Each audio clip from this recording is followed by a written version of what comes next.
Je m'appelle Océane, j'ai 25 ans, membre de l'association Marie-Vivre depuis 2 ans et en charge du projet Corsicaire.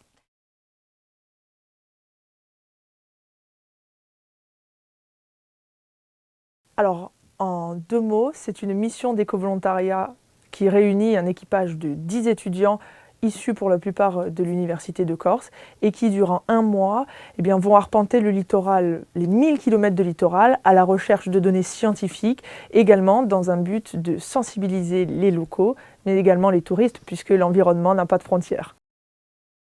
Alors, la sensibilisation va passer par la mise en place d'ateliers pédagogiques, donc des jeux éducatifs pour les enfants, mais également pour les plus grands, comme par exemple le temps de dégradation de différents déchets dans la mer. Ça va passer par la rencontre de centres de loisirs pour leur proposer un catalogue d'activités que l'on a baptisé Ecolanta. Donc comprenez des épreuves sportives tournées sur la protection de l'environnement et le milieu marin. Et on va également animer des conférences avec des scientifiques, par exemple Antoine Orsini, hydrobiologiste à l'Université de Corse, qui viendra nous parler de la Corse face au changement climatique.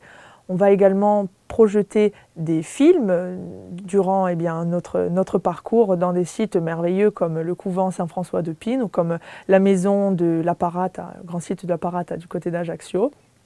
Donc une sensibilisation à travers des jeux, mais à travers la découverte aussi de très belles images du milieu marin méditerranéen.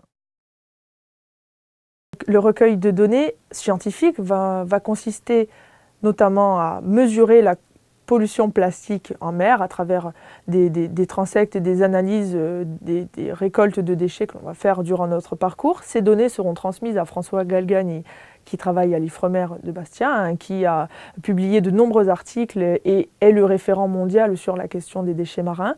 On va avoir un protocole inédit de quantification du plastique, des microplastiques et du plancton autour de la Corse, données que nous allons transmettre à la Stareso, qui est basée à Calvi.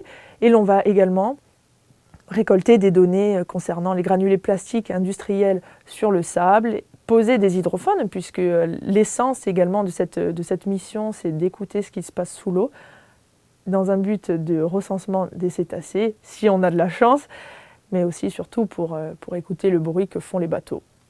Merci. Merci à vous.